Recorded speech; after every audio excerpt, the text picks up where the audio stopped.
oleh Allah Subhanahu wa taala menerangi seluruh Nusantara. Mudah-mudahan jariahnya Cak Nur berlaku sepanjang masa. Amin ya rabbal alamin.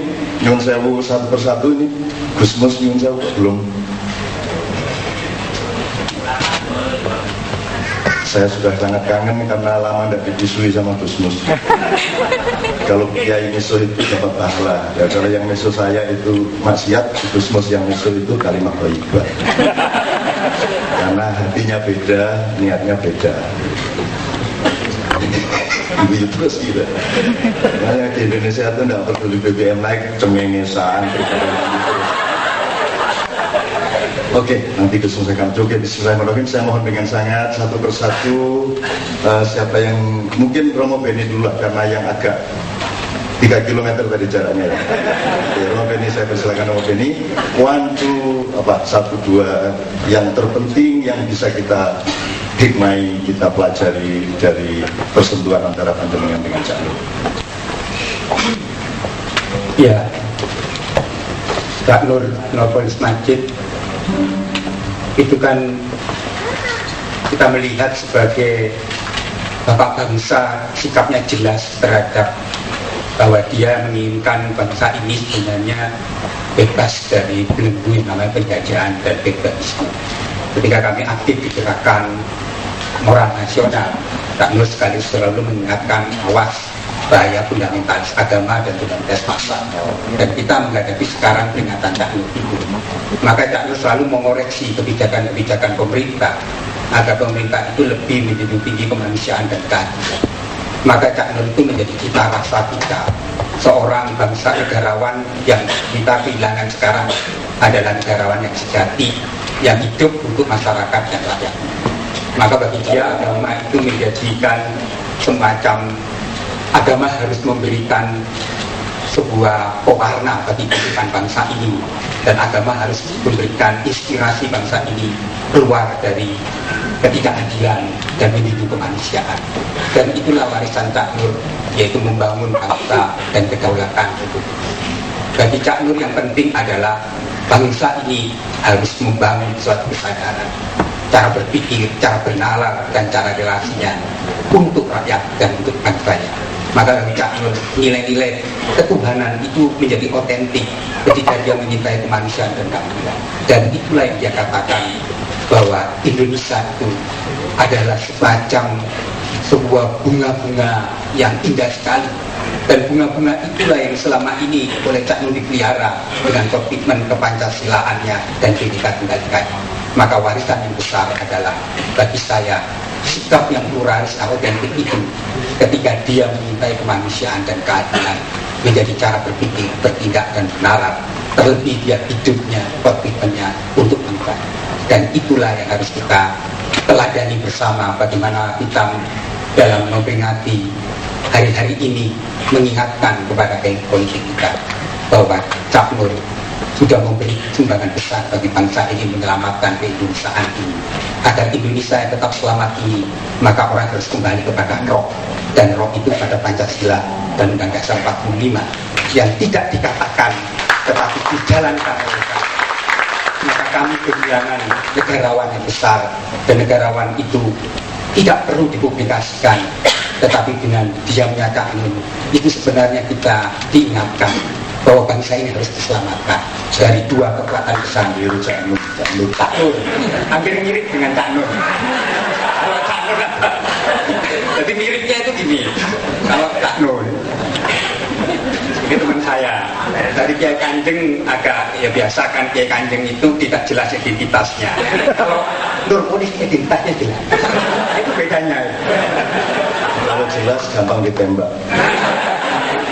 Romo, saya mau tanya serius karena Romo ini satu-satunya yang ada di sini yang tidak beragama Islam. Jadi Cak Nur ini kan juga bukan baik-baik saja, karena dia dikutuk banyak orang juga. Bahkan ketika beliau sakit ya Mbak Umi, saya juga ikut mengalami di rumah beliau. Ada rombongan yang datang dan membentak-bentak Cak Nur dan meminta Cak Nur untuk segera bertobat kepada Allah Subhanahu wa taala. Jadi ada juga kelompok-kelompok yang seperti itu bersiap kepada Cak Nur.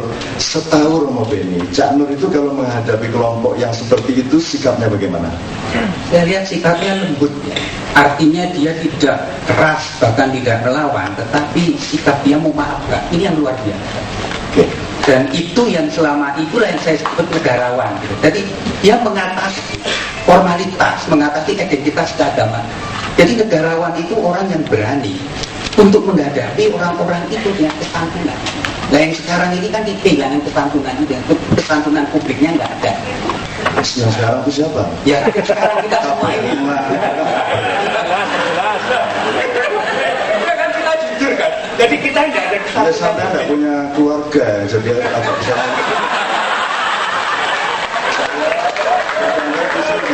Keluar jadi marah-marah gitu loh. Sampai sih tenang-tenang aja.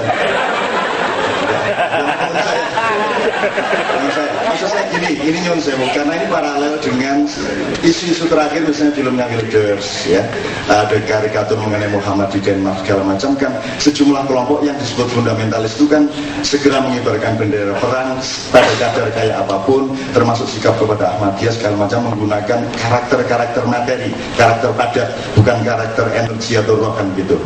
Nah saya itu tanya, Romo Beni kan mengalami sendiri, kita ngadepin jamaah Islam, jamaah Katolik di mana-mana, dan saya tanya, itu kira-kira kalau Nabi Muhammad itu ngelihat filmnya Wilders itu kira-kira bersenyum apa tersenyum, dan gitu kan? Kalau Muhammad ngelihat karikaturnya di Denmark itu kira-kira Nabi Muhammad itu marah apa tersenyum? Gusmus, monggo Gusmus.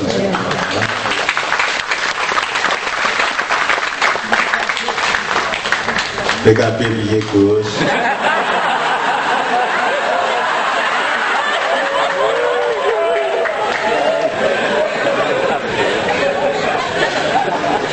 Saya ingin menyatakan kepada Anda semua yang bahwa saya sama Romo Beni kemana-mana ya, dan saya mendapatkan jawaban dari semua jamaah 100%. Ketika saya tanya, kira-kira Nabi Muhammad kalau melihat karikatur menghina dia itu Nabi Muhammad wajahnya tegang, marah atau tersenyum? Semua 100% menjawab tersenyum. Tersenyum. Terus kira-kira Nabi Muhammad mengutuk atau tidak? Mereka semua hafal Gusmus. Kalimatnya Rasulullah waktu di Taif itu, Allahumma keapal ya. Allah mati komi ya, Allah mati komi Pak Inam Raya. Ya Allah.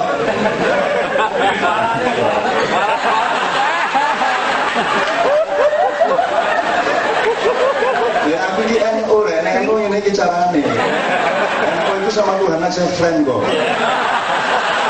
Makanya Gus Dur itu kan sama Tuhan kan relax kayak gitu. Enggak, ini serius, kembali ke Rasulullah. Waktu itu Jibril sudah menawari ketika Rasulullah itu dilemparin batu sampai berdarah. Jibril bilang, Mat, kalau kamu mau, tak angkat itu. Manggilnya Mat, masa boleh? Masa dek, apa-apa yang enggak. Ya begitu ya, Anda ini kok ya kemat. Oh Allah aja kita manggil ngumpul, ya Allah kan gitu kan. Kalau si Sultan baru ngasut dalam militar, Allah enggak, dia sangat demokratis. Ya Allah enggak apa-apa. Coba manggil bapaknya Gusmus. Dia kabarnya di sini. Allah yang sangat tidak. Nanti dia pegang mic biar dia balas saya.